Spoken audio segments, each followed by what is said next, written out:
Buenas tardes, profesora Amelia. En la tarde de hoy, la presentación cuenta con los siguientes temas que son las proyecciones de cráneo, silla turca y mandíbula. Empezaremos con lo que son los estudios radiográficos de cráneo y la pregunta que nos hacemos es ¿por qué se solicitan este tipo de estudios? Pues el médico puede ordenar este examen si usted se ha lesionado el cráneo, también le puede practicar este examen si tiene síntomas o signos de un problema estructural dentro de este, como un tumor o un sangrado. Una radiografía de cráneo también puede ser utilizada para evaluar la cabeza de un niño cuya forma es inusual.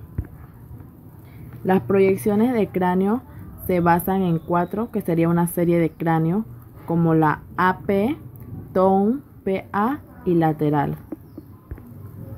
Empezaremos con los puntos importantes sobre una proyección anteroposterior. Primero, con lo que es la posición del paciente.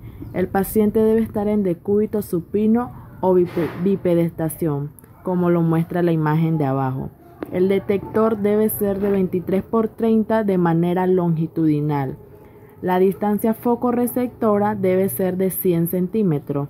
El plano debe ser el plano medio sagital, recordando que el plano medio sagital es aquel que divide el cuerpo en dos partes iguales, o sea, derecha e izquierda, y este plano debe estar perpendicular a la mesa.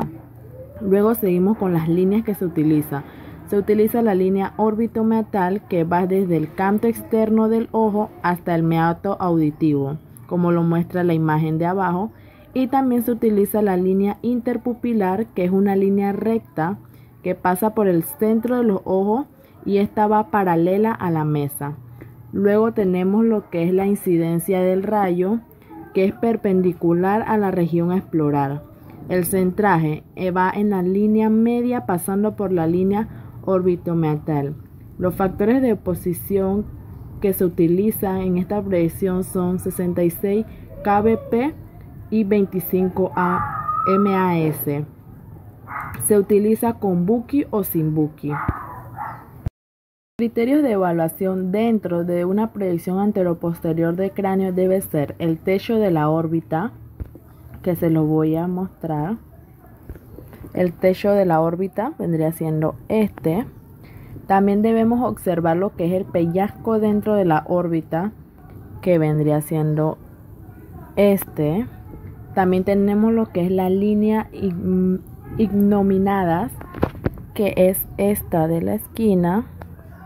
Y por último tenemos los senos etmoidales, que son los que están aquí arribita. Dentro de una radiografía AP de cráneo también podemos visualizar otras estructuras como son el seno frontal, tabique que divide ambos senos frontales, lámina horizontal del etmoide, apófisis clinoides anterior, hendidura esfonoidal, borde superior del peñasco, agujero óptico, tabique nasal, seno maxilar, cornete, ramas del maxilar inferior y cuerpo del maxilar inferior. Siguiente proyección es la proyección postero-anterior. La posición del paciente en esta proyección es decúbito prono o bipedestación. El detector se ubica de manera longitudinal y un tamaño de 23 por 30. La distancia foco-receptora es de 100 centímetros. El plano va siendo el medio sagital. Como ya habíamos recordado anteriormente, es el que divide el cuerpo en dos partes iguales, o sea, izquierda y derecha. Las líneas son la línea órbito-meatal y la línea interpupilar. La incidencia del rayo va perpendicular a través del hueso occipital. El centraje es el que la línea media pasa por la línea órbito-meatal. Los factores de exposición son 66 kbp, 25 MAS y se utiliza de las dos formas, con Bucky o sin Bucky. Criterios de evaluación para la proyección postero-anterior de cráneo son los siguientes: el hueso frontal, crista Galli, celdas etmoideales posteriores y los temporales. Tercera proyección es la proyección lateral. La posición del paciente debe ser en bipedestación, sentado o en decúbito semiprono. En este caso, el detector va de manera transversal y es de 23 por 30. La distancia foco-receptora va a ser de 100 centímetros. El plano es el plano medio sagital que debe ir paralelo al plano de la mesa. La línea a utilizar es la línea interpupilar que va perpendicular al plano del examen. La incidencia del rayo va a ser 2 centímetros por encima y por delante del CAE. Los factores de exposición son de 66 kbp con 25 MAS y se utiliza con Bucky o sin Bucky. Los criterios de evaluación de esta proyección son: se debe observar la superposición de los CAE, la silla turca y apófisis cricoides. Como podemos observar, también se pueden ver otras estructuras como son el atlas, el axis, mandíbulo maxilar inferior, la protuberancia occipital interna, el conducto auditivo, entre otros. La última proyección de esta serie de cráneo es la proyección de Tone. La posición del paciente va a ser la siguiente: decúbito supino, sentado o en bipedestación. El detector va a ser de 23 por 30 de manera longitudinal. La distancia foco-receptora va a ser de 100 centímetros. El plano va a ser el plano medio sagital, que será paralelo al eje longitudinal del chasis o detector. En la AP de Tone, colocamos la línea órbito-meatal que va perpendicular al chasis y después flexionamos el cuello. La incidencia del rayo. El rayo entra por la parte alta del frontal y sale por el occipital. El centraje va a ser de 30 grados caudal respecto a la línea órbito-meatal en la AP. Los factores de exposición serán de 66 kbp con 25 MAS y se utilizan. Los criterios de evaluación en dicha proyección son: visualizar el occipital y conducto auditivo interno. Los peñascos deben verse separados. El dorso de la silla turca se presenta al centro del agujero occipital. El siguiente estudio radiográfico será el estudio radiográfico de silla turca. ¿Por qué se solicita este estudio? Pues se solicita por traumatismo, problemas quísticos, problemas inflamatorios pre y post quirúrgico. En las proyecciones de la silla turca tenemos lo que es la lateral a 40 y 72 grados y la Tone modificada para silla turca en AP o PA. En la lateral de 40 y 70 grados prácticamente tienen los mismos puntos, solamente que cambia en los criterios de evaluación. En la lateral de 40, el paciente debe estar en bipedestación, sentado semiprono. Debe estar el detector de manera transversal y de tamaño 23 por 30. La distancia foco-receptora es de 100 centímetros. El plano medio sagital debe ir paralelo a la mesa. Las líneas que se utilizan son la línea órbito-meatal y la línea interpupilar.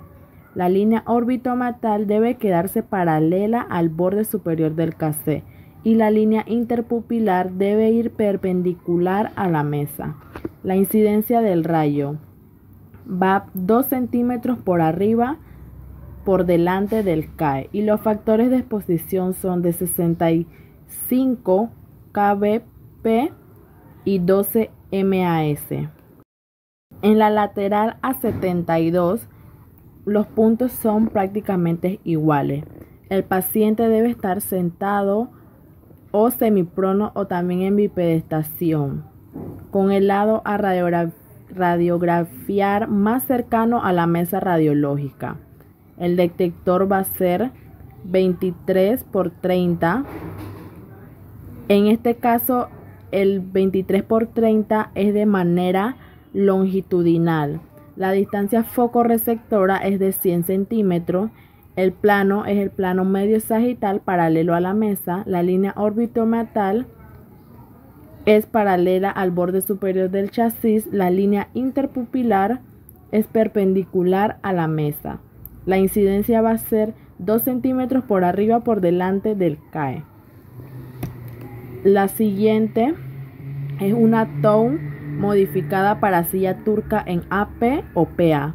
Los puntos importantes son la posición del paciente en decúbito supino.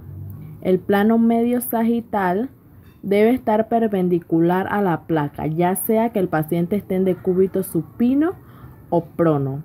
El detector es 23 por 30 de manera longitudinal. El detector, la distancia foco-receptora es de 100 centímetros. Las líneas a utilizar son la línea órbito-meatal y la línea interpupilar. La incidencia del rayo. Si es PA, el paciente está en decúbito prono, el rayo debe salir por el nasion.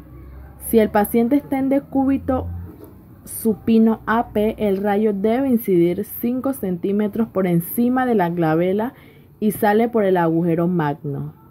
El centraje. Para PA se deben alterar 15, 25 a 30 grados caudales saliendo por el nasion. Y en la AP, si el interés primario es demostrar el dorso de la silla y las clinoides posteriores, se angula a 37 grados caudales. Si lo que quiere demostrar son las clinoides anteriores, la angulación será de 30 grados. Los factores técnicos a utilizar en la TOW modificada van de 70 a 80 kbp y de 25 a 32 MAS en adultos. Los criterios a evaluar en dichas proyecciones. La lateral a 40 se debe ver completa la calota hasta el vértex. Se deben ver los techos orbitarios, piso de la silla turca, cricoides, tablas del diplo y ramas mandibulares en una sola línea. En la lateral a 72 se debe observar el cricoides anteriores y posteriores, el piso de la silla turca. Y en la TOW modificada de AP y PA debe haber visibilidad de la silla turca a través del hueso occipital y peñasco simétrico. Aquí podemos observar dos imágenes. La de arriba muestra las estructuras a visualizar en una lateral y en la de abajo en las estructuras a visualizar en una PA. Los últimos estudios radiográficos de esta diapositiva son los estudios radiográficos de mandíbula. ¿Por qué se solicitan estos estudios? Se solicitan generalmente por trauma o lesiones en los tejidos blandos. Dentro de las proyecciones de mandíbulas tenemos una AP, PA y ácido lateral. Puntos importantes que se deben tomar en cuenta para cada una de estas proyecciones son las siguientes. En la PA, el paciente debe estar en bipedestación o decúbito prono. El detector debe ser de 18 por 20 de forma longitudinal. La distancia foco-receptora debe ser de 100 centímetros. El plano medio sagital debe ir perpendicular a la mesa. La línea es la línea órbito-meatal que va perpendicular al plano de la placa o el chasis. La incidencia del rayo en PA saldrá por la unión de los labios y la angulación del rayo es perpendicular. Si es una PA axial, el centrado para que salga va a ser por el acantio y el rayo se angula a 20 o 25 grados cefales. Los factores de exposición van entre 60 a 70 kbp y de 16 a 25 MAS, ya que se requiere demostrar las ramas mandibulares en toda su extensión. En las proyecciones AP de mandíbula, el paciente debe estar erecto o en decúbito dorsal. El detector va a ser de 18 por 24 de manera longitudinal. La distancia foco-receptora es 100 centímetros. El plano va a ser el plano medio sagital que va perpendicular a la línea media de la mesa. La línea va a ser la línea órbito-meatal que va perpendicular al receptor. Incidencia del rayo. La incidencia va entrando por la glabela y atravesando el punto medio entre los ángulos mandibulares y los cae. El centraje va a ser de 35 o 40 grados caudales. Y los factores de exposición van de 60 a 70 kbp con 16 a 25 MAS. En la proyección mandibular de axiolateral, el paciente va en decúbito semiprono, sentado o en bipedestación. El detector va de manera longitudinal de 24 por 30. La distancia foco-receptora va a ser de 100 centímetros. El plano va a ser el plano medio sagital, que varía según lo que quiere visualizar. La línea será la línea interpupilar, que debe ir 15 grados inclinando la cabeza hacia adelante o hacia el estativo de manera fija. Y en la línea acantio-meatal va paralela al eje transversal del chasis. El centraje va a ser de 15 grados craneales y los factores de exposición serán de 68 kbp con 10 MAS. No podemos dejar por fuera lo que es la incidencia del rayo en la axiolateral. En el eje longitudinal va a ser a nivel de la sínfisis mentoniana y en el eje transversal en el punto medio entre la sínfisis y el ángulo mandibular. Los criterios de evaluación para dichas radiografía o proyecciones: en la API-PA de la mandíbula se debe observar lo que es el cóndilo mandibular, cuello, cuerpo, sínfisis y rama mandibulares. Y en la axiolateral, en la rama, debe observarse desde la rama hacia la sínfisis sin superposición del contrario. En el cuerpo se debe observar lo que es el cóndilo y coronoides. En la sínfisis se debe visualizar la sínfisis e incisivos inferiores sin superposición del lado contrario. En la sínfisis el plano medio sagital va a ser de 45 grados. En el cuerpo va a ser de 30 grados y en la rama de 5 grados. Muchas gracias.